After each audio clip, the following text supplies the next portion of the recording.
ইমাম ও খতিব শীতলকা আহমদী জামে মসজিদ ও প্রচার সম্পাদক জমিয়ত আহলে হাদিস রাজশাহী মহানগর, আমি তাকে বক্তব্য রাখার জন্য অনুরোধ করছি।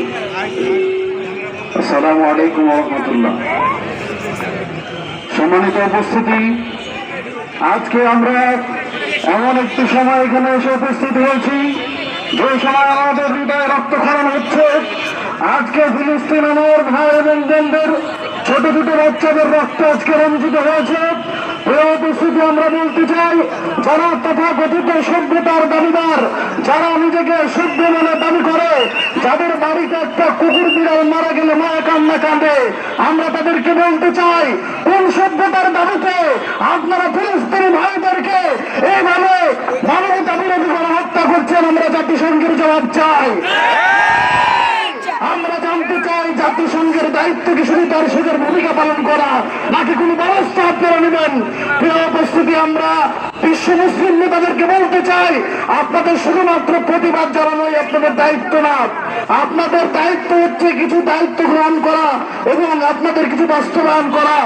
প্রিয় উপস্থিতি, আমরা বলতে চাই, আজকে তারা রমজান মাসে, যেই মাসটা মুসলমানদের কাছে একটা প্রতীক্ষিত মাস, সেই মাসে আমার ফিলিস্তিনি ভাইরা তারা নিরাপদ নয়। ছোট্ট ছোট্ট সন্তানদেরকে বুলেটের আঘাত দিয়ে, ছোট্ট ছোট্ট সন্তানদেরকে খঞ্জের আঘাত দিয়ে, বোমার আঘাত দিয়ে তাদেরকে পৃথিবী ছাড়া করা হয়েছে। প্রিয় উপস্থিতি, তারা সভ্যতার দাবিদার, তারা চেয়েছে আমাদেরকে, আমাদের ফিলিস্তিনকে বিশ্বের মানচিত্র থেকে আলাদা করে দিতে। আল্লাহ বলেছেন, ইউরিদুনা লিইউতফিউ নূরাল্লাহ, কাফের মুশরিকরা চায় আল্লাহর নির্বাচিত আলোকে নিভিয়ে দিতে। আমরা বলতে চাই, ফিলিস্তিন কোনদিন মুছে যাবে না। একদিন এই পৃথিবীর মানচিত্র থেকে একদিন ইসরায়েল মুছে যাবে। প্রিয় উপস্থিতি, তারা হাজারো পাইতারা করে, হাজারো চেষ্টা করে, আল্লাহ বলছেন আমাকে আল্লাহ আল্লাহু খায়রুল মাকিরিন, তারা ষড়যন্ত্র করে। আর আল্লাহ রাব্বুল আলামিন সুবহানাহু ওয়া তাআলা তিনি ষড়যন্ত্র করেন, তিনি আল্লাহ রাব্বুল আলামিন সুবহানাহু ওয়া তাআলার ফয়সালায় নির্ধারিত ফয়সালা।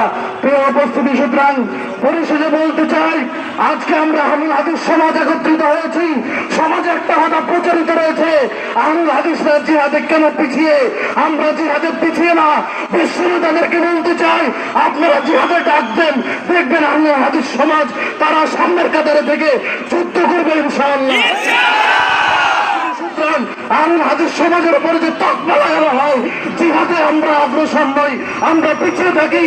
আমরা বলতে চাই, কেন্দ্রীয় ভাবে মুসলিম বিশ্ব নেতাদেরকে বলতে চাই, আপনারা জিহাদের ঘোষণা দিন, দেখুন সামনের কাতারে কারা আসে।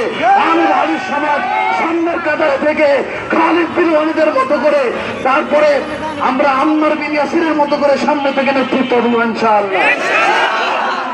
ফিলিস্তিন মুক্ত হোক। আল্লাহ রাব্বুল আলামিন সুবহানাহু ওয়া তাআলা যতজন ইন্তেকাল করেছেন, আল্লাহ তাদেরকে শাহাদাতের উঁচু মাকাম দান করুন, আল্লাহুম্মা আমিন। খুব সন্নিকটে প্রিয় উপস্থিতি, আমরা সাপের লেজ নিয়ে বেশি নাড়াচাড়া করছি, কিন্তু আমরা ভুলে গেছি সাপের মাথা হচ্ছে আমেরিকা। আমেরিকার বস্তুকে বয়কট করতে হবে, শুধুমাত্র ইসরায়েল না। আমেরিকা ইসরায়েলকে খেলাচ্ছে আর ইসরায়েল খেলছে। প্রিয় উপস্থিতি, আমরা শুধুমাত্র ইসরায়েল নিয়ে সমালোচনা করছি, কিন্তু এখানে মেন কালপিট হচ্ছে আমেরিকা। যত অর্থ যোগানদাতা, প্রযুক্তি যোগানদাতা, সবকিছু যোগান দিয়েছে আমেরিকা, তাদেরকে নাচাচ্ছে আর তারা নাচছে। প্রিয় উপস্থিতি, সুতরাং আসল সাপের যে মাথা সেটা হচ্ছে আমেরিকা। সুতরাং আমরা বলতে চাই বিশ্ব নেতাদেরকে, আপনাদেরকে বয়কট করুন। সমস্ত কূটনীতি সম্পর্ক উচ্ছেদ করতে হবে, কোনো সম্পর্ক থাকবে না। আমাদের মুসলিম বিশ্বের সমস্ত কূটনীতিক সম্পর্ক আমেরিকা, ইসরায়েল এবং তাদের যারা সমর্থক আছে তাদের সাথে সমস্ত কূটনীতিক যে সম্পর্ক রয়েছে সেগুলোকে ছিন্ন করতে হবে। আল্লাহ রাব্বুল আলামিন সুবহানাহু ওয়া তাআলা ফিলিস্তিনকে বিজয় দান করুন। আমাদের মতো, কারণের মতো, নমরুদের মতো করে ওই ইসরায়েল বাহিনীকে যেন আল্লাহ পৃথিবীর বুক থেকে লাঞ্ছিত শাস্তি দিয়ে পৃথিবীর থেকে দূর করে দেন, বিদায় করে দেন। আল্লাহুম্মা আমিন। আসসালামু আলাইকুম ওয়া রাহমাতুল্লাহ।